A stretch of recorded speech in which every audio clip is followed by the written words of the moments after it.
What is going on, everybody? Back at you again with this new edition in this Move the Chains podcast with your man and the host, Sam McIntyre. Hope we're doing well today on this terrific Tuesday. Two doubleheaders last night. Can't believe there was two doubleheaders last night, but it is what it is. I wanted to dive into both those games from both perspectives. And then also, I just noticed some stuff last night with these receivers in the league, and Kyler Murray mainly in particular, that just scare me and would worry the hell out of me. So I wanted to start off with the first game last night. Buccaneers, Ravens in Tampa last night. I had one of my buddies, Tyler Lewis, shout out to him from college at that game last night. I can't imagine how that was as a Ravens fan from Maryland in that area. Shout out to you, brother. I love you. But that was Baltimore Raven football at its finest.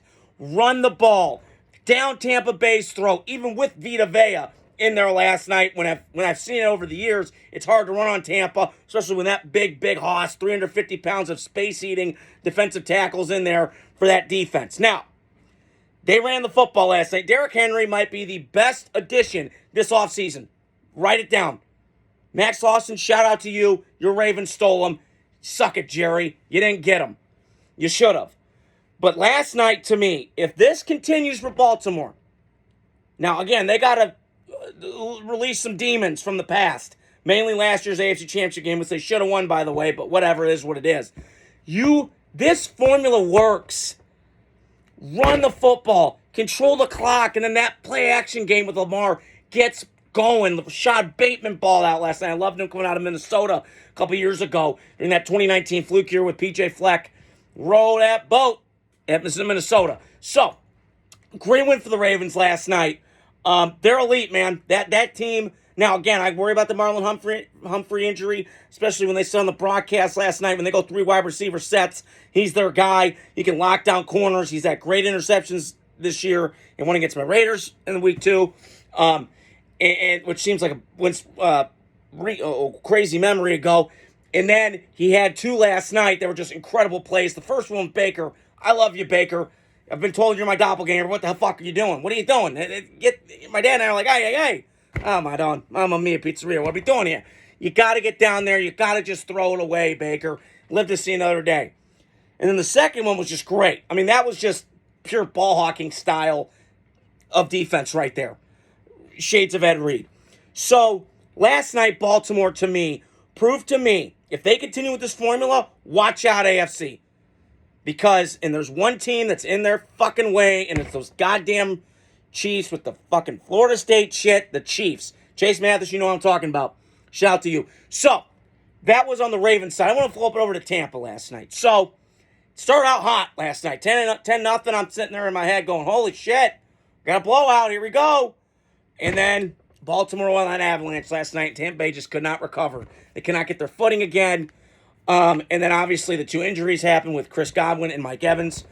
Shout out to their health. I know that Mike Evans he's out till week 11. I got that word when I was at the gym tonight. On my phone that it's a week 11.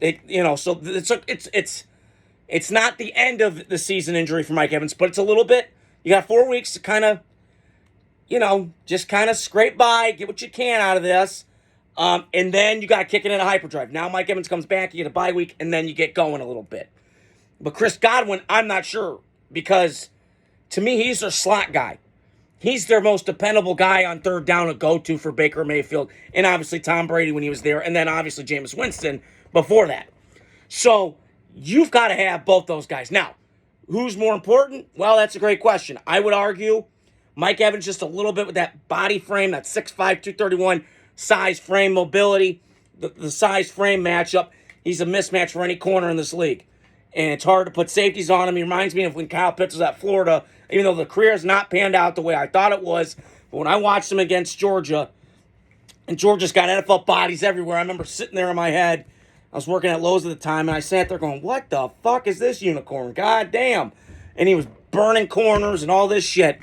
So, I'm just saying, Mike Evans, to me, shout out to his health. Hopefully he gets back recovery faster in 4 weeks. And then Tampa Bay's got to get going. Now, they got a big game this week against the Falcons. They got to get that one at home. It's one thing to lose in Atlanta. That's okay. Got it. Thursday night standalone. Got it. This is in Tampa. You got to win this one, Tampa. and I'll make my picks for that game and all the other ones going down the road. But that, to me, is the key. And that defense last night, listen, the one knock I have on this Todd Bowles defense, and I said it to my dad last night, is it's almost reminds me of Brian Flores' defense. It's a cover zero. I'm trying to educate you a little bit.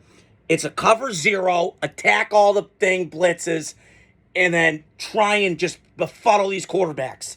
Now, again, it worked against C.J. Stroud and Brock Purdy. It didn't so much against the Lions, but Mike Kesnick, I got to tell you this, brother. That Lion team is loaded and stacked. And congrats on Julie having a baby. So, that's what I wanted to get to tonight. And then I wanted to flip to the other game. Tampa Bay's going to be okay.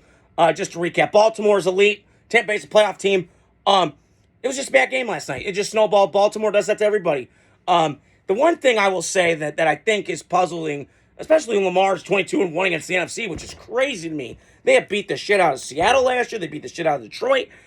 Is I think what happens is when you play Lamar, you're not used to that.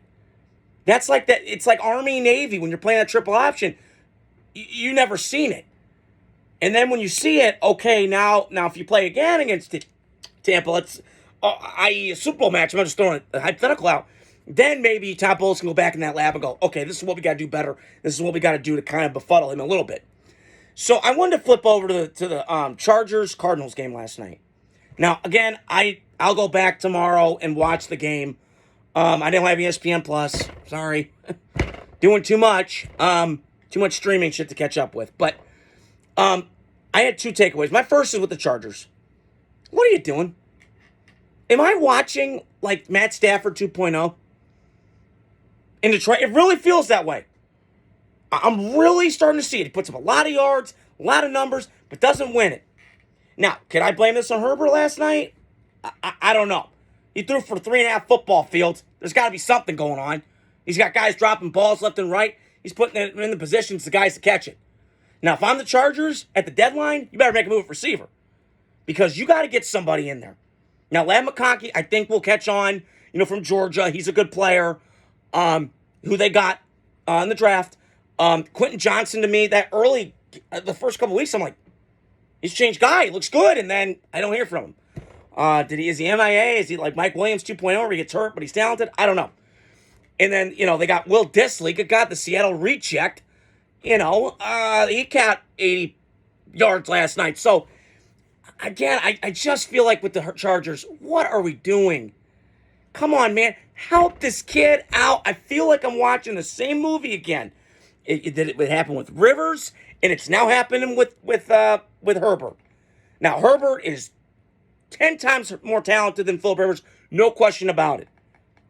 And twice on Sundays. But I feel like I'm watching the same movie here. And I want Matt Stafford in this, not, now with the Rams, but when he was with the Lions, where I told my buddy Derek Solomon's in this thing. Shout out to you, buddy. I love you. And I'm watching this. And I feel like I'm watching the same movie. Not a lot of run game. Hit and miss run game. Offensive line's good. I mean, you got 2 tackles that are elite. Your offensive line's not bad. But it's just the same old shit. And when at some point, it's funny. I've said for years the Chargers are the Vikings with great weather. And the Vikings are the Chargers with shit weather. You flip the coast in Midwest weather and then the West Coast weather, obviously.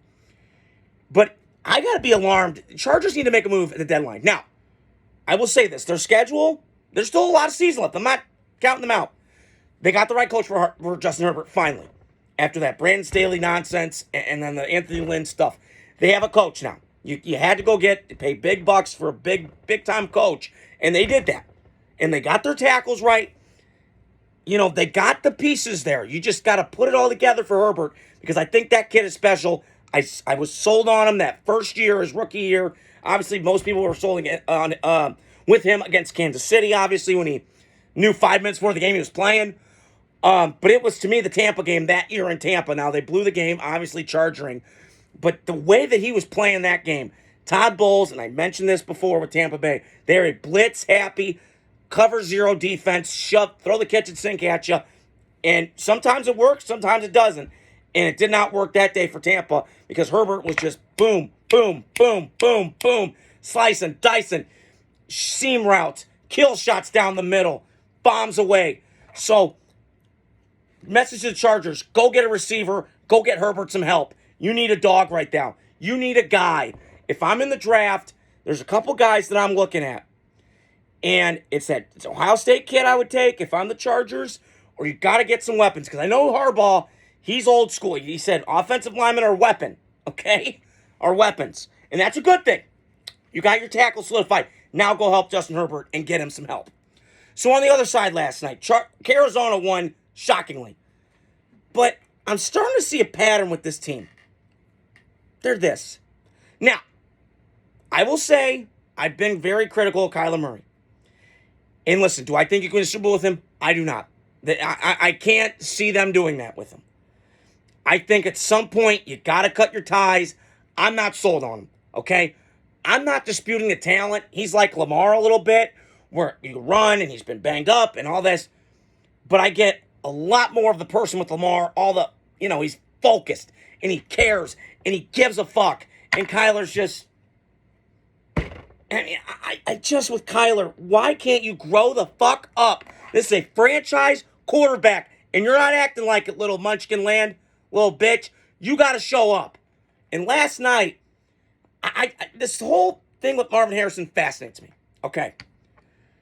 Because I'm going to get to Kyler back in a second. But Marvin Harrison, last night, I'm starting to see this as a trend, and it's really troubling for me.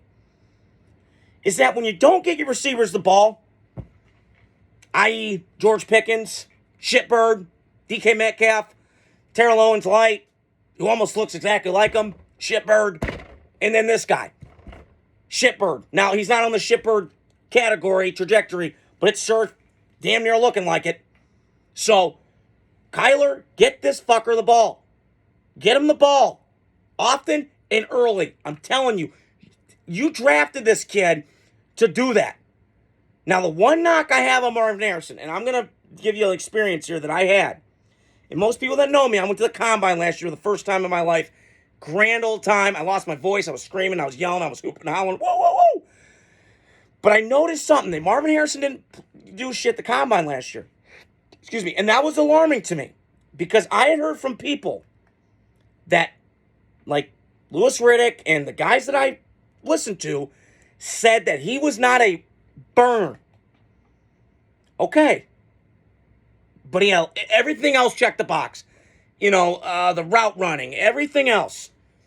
But the one thing I'm missing from this kid is he does not have that dog in him, that fire, that like, give me the fucking ball. Like, I was thinking about this at the gym tonight. Jamar Chase has that dog in him. Mike Evans has that dog in him. I'm watching Devontae in his prime. Yep, he's got that dog. Give me the fucking ball. Let's go. Throw that shit up. Calvin Johnson, dog. Larry Fitzgerald has that dog in him. Malik Neighbors for the Giants, dog. You saw LSU last year. Give me the fucking ball. I'm going to get this motherfucker. Put any DB against me, I'm going to go. That's confidence, and that's what you got to do. And this whole dropping the ball and being disengaged, this is horse shit. And again, Kyler's got to be on the same page with his quarterback. Now, is Arizona a great team to watch? No question. And they're an interesting team. I'm not disputing that Kyler Murray's not gifted and talented. But you know what he reminds me of? A little bit of Bill Murray, the actor. Really talented, really gifted, but difficult to get along with, and kind of aloof and kind of dumb with the whole video game nonsense. What the fuck you doing? This is turning me off. What are you doing? Nobody else is doing this shit in the fucking league. Come on, man. Not Mahomes, not Burrow, not Jordan Love, not Josh Allen. We put him like here, and I don't think he's there. So, he reminds me a lot of Jay Cutler. A lot of the same vibes. So, Arizona, I would think, listen, you got investment in this kid. I understand that. But, dude, you got to do something because I look at Arizona, and they are a long way away from doing something. Now, they're competitive, they're feisty, and they're playing for Jonathan Gannon. I'm not disputing that. But you got to do something at quarterback. Get this guy out of here.